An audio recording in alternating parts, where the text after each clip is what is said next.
les tout petits appellent, moi, je traduis. Bienvenue dans Allô Maman, le podcast qui aide les adultes à comprendre les enfants. Bisous maman. Aujourd'hui, on va parler d'un sujet qui est fondamental et j'ai presque même envie de dire un sujet qui est brûlant. C'est l'éducation. Entre l'éducation dite autoritaire que beaucoup ont connue et l'éducation positive que l'on entend aussi beaucoup aujourd'hui et qui est beaucoup contredite, on ne sait plus quoi en penser et il est temps de faire le tri.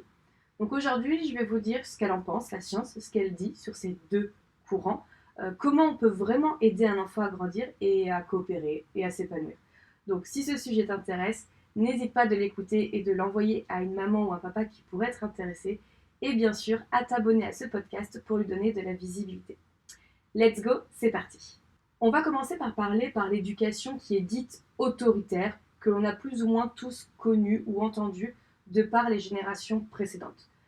Une éducation dite autoritaire, c'est une éducation où l'obéissance va primer sur la compréhension et où la punition est un levier principal pour corriger le comportement. Ça va être un peu des phrases du fameux « fais pas le malin »,« tu veux pleurer, je vais te donner une bonne raison de pleurer », ou encore la maman qui dit à sa fille « je suis pas ta copine moi ». Donc c'est vraiment une éducation où l'adulte s'impose et l'enfant doit exécuter. Et s'il ne le fait pas, alors il va être puni, menacé et parfois même humilié. Alors évidemment, dans l'éducation dite autoritaire, il va y avoir différents degrés. Il va y avoir des éducations qui sont très fortes et très importantes et qui vont être très dures. Et dans cette même éducation autoritaire, on peut retrouver des éducations qui vont être un peu plus soft. L'idée de l'éducation autoritaire, c'est vraiment où nous on considère que comme on est adulte, on doit imposer à son enfant et s'il ne respecte pas ça, on le punit. Et vous allez voir que dans l'éducation dite positive, on est un peu dans la même chose, mais il y a une subtilité qui fait pour le coup toute la différence. Ce que dit la science concernant l'éducation dite autoritaire. Les recherches, elles ont été très nombreuses et pour le coup, elles sont relativement claires sur les effets qu'il y a à court et long terme sur ces pratiques. Une méta-analyse de Elisabeth Gershoff en 2002 et 2016 montre que les enfants qui sont punis physiquement ou humiliés sont plus enclins à développer de l'agressivité dans le temps. Ils ont un attachement qui est insécurisé, leur développement émotionnel peut être perturbé et ils peuvent présenter plus de troubles anxieux ou dépressifs à l'âge de l'adolescence ou même à l'âge adulte. La structure du cerveau, elle, va même être modifiée. Donc des travaux ont été faits en neuroimagerie en 2016 par Teacher et McCorry en 2012 et qui montrent que la maltraitance émotionnelle et physique, donc y compris les violences dites éducatives, est associée à une altération du développement du cortex préfrontal, de l'hippocampe, donc c'est là où tout se joue concernant la mémoire, et de l'amygdale, c'est là où on retrouve les émotions. Donc le cerveau, lui, va être en état d'alerte chronique, ce qui diminue les capacités d'apprentissage, de régulation et de réflexion. Donc un enfant qui est élevé dans la peur n'apprend pas à réfléchir, il apprend à éviter la punition. Évidemment, comme je vous le disais, il faut nuancer parce que selon les éducations, ce n'est pas, même autoritaire, ce n'est pas toujours la même chose.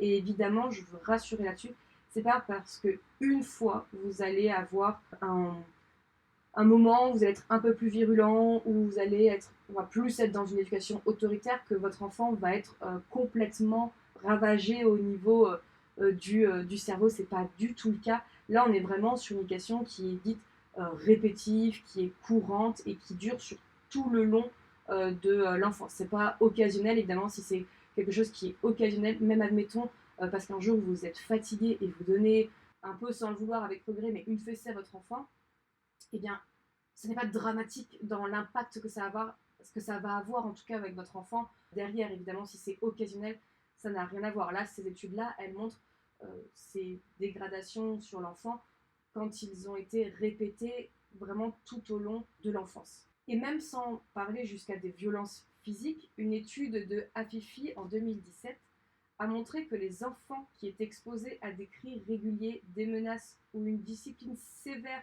sans chaleur, sans amour, présentent un risque accru de troubles du comportement, une faible estime de soi et une plus grande vulnérabilité aux troubles de l'humeur et de l'agressivité.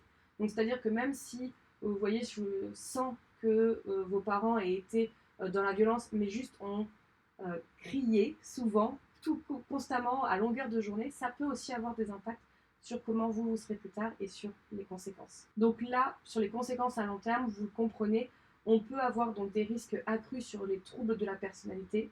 On va avoir aussi des enfants adultes qui vont avoir moins d'empathie envers les autres et aussi des difficultés à maintenir des relations saines. En bref, c'est plus que de l'obéissance. Ces pratiques, elles vont générer de la soumission ou de la rébellion, de la peur et une rupture au niveau de la sécurité affective que l'enfant peut avoir avec son parent et qui permet un bon développement pour l'enfant. Concernant maintenant l'éducation qui va être dite positive, bienveillante, c'est vrai qu'il y a plusieurs termes pour parler de celle-ci.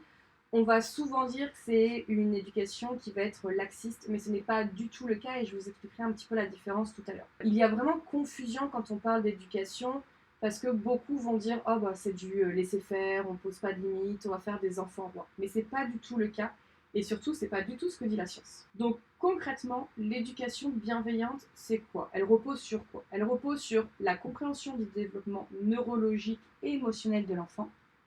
Elle repose sur l'accompagnement des comportements plutôt que leur suppression par la peur et le respect et la dignité de l'enfant.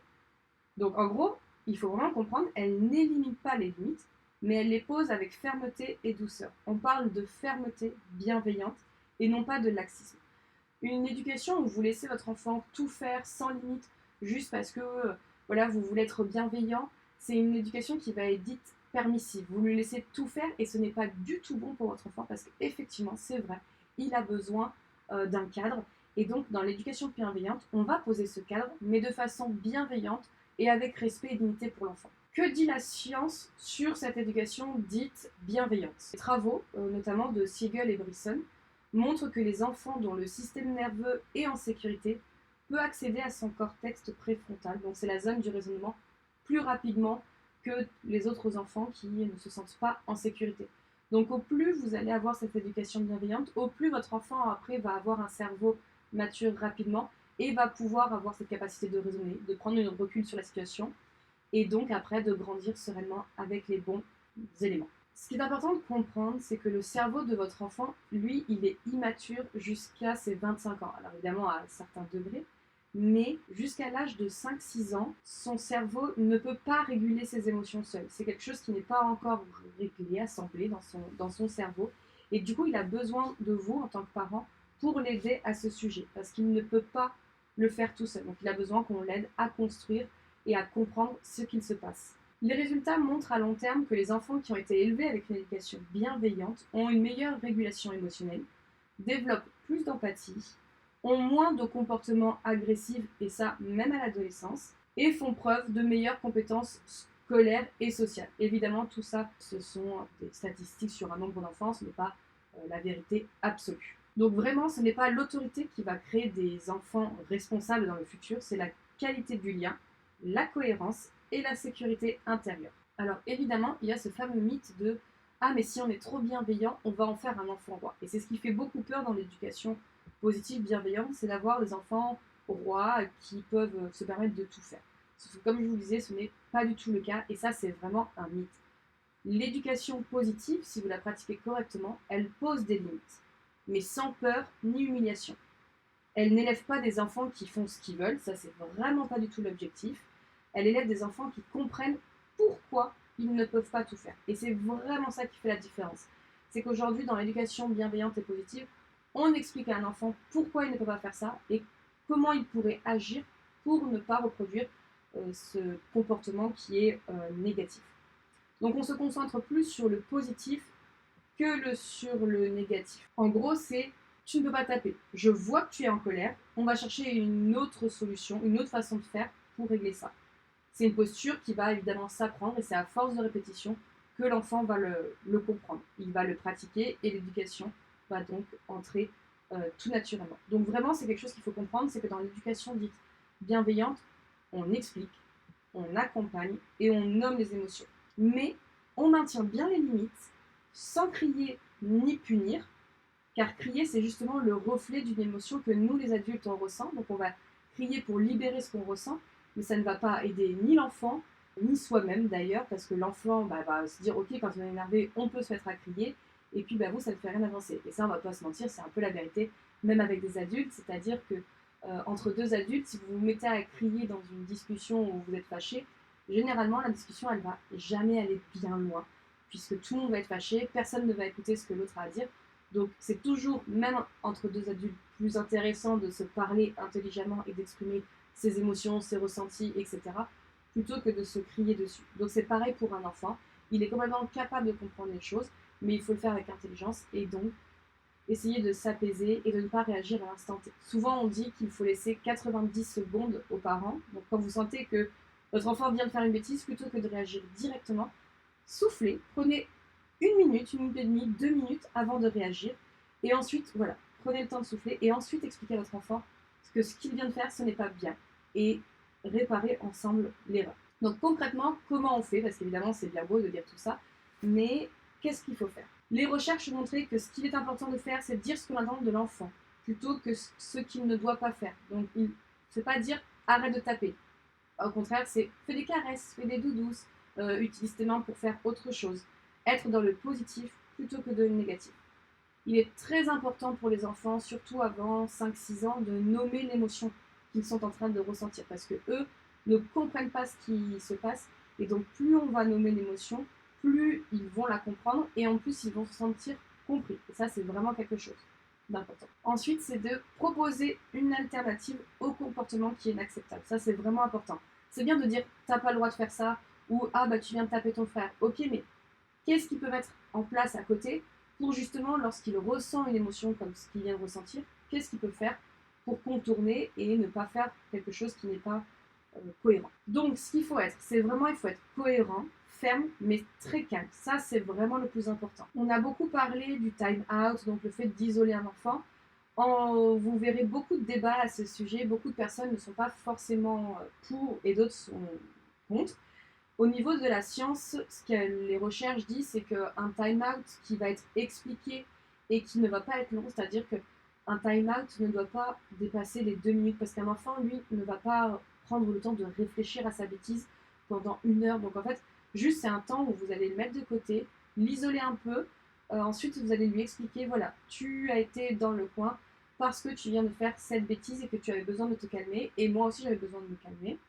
Et donc on revient sur l'émotion qu'il a ressentie, ce qu'il a fait, comment il aurait dû faire, etc. C'est-à-dire que si vous faites un time-out, il faut toujours l'amener ensuite à une explication pour que l'enfant comprenne ce qui s'est passé et pourquoi du coup il s'est retrouvé dans cette situation. En conclusion, l'éducation n'a pas besoin d'être dure pour être efficace, et ça c'est vraiment important de le comprendre parce que c'est prouvé aujourd'hui. La science elle est vraiment claire là-dessus. Un enfant apprend mieux quand il se sent en sécurité et pas quand il a peur. Alors non, l'éducation bienveillante, c'est pas une mode, c'est pas quelque chose qui passera. C'est une réponse qui est adaptée au fonctionnement réel du cerveau humain. Ce n'est pas une question de perfection, c'est une question de posture, d'intention et de confiance. On fait de notre mieux, on apprend et on avance ensemble. Et voilà, j'espère que cette émission vous a plu. Si c'est le cas, n'hésitez pas à vous abonner et à mettre un maximum d'étoiles sur la plateforme que vous écoutez pour donner de la visibilité à mon podcast. N'hésitez pas à me contacter sur les réseaux sociaux si vous avez des questions, je serai ravie d'y répondre. Et puis je vous dis à très vite pour une prochaine émission. Salut!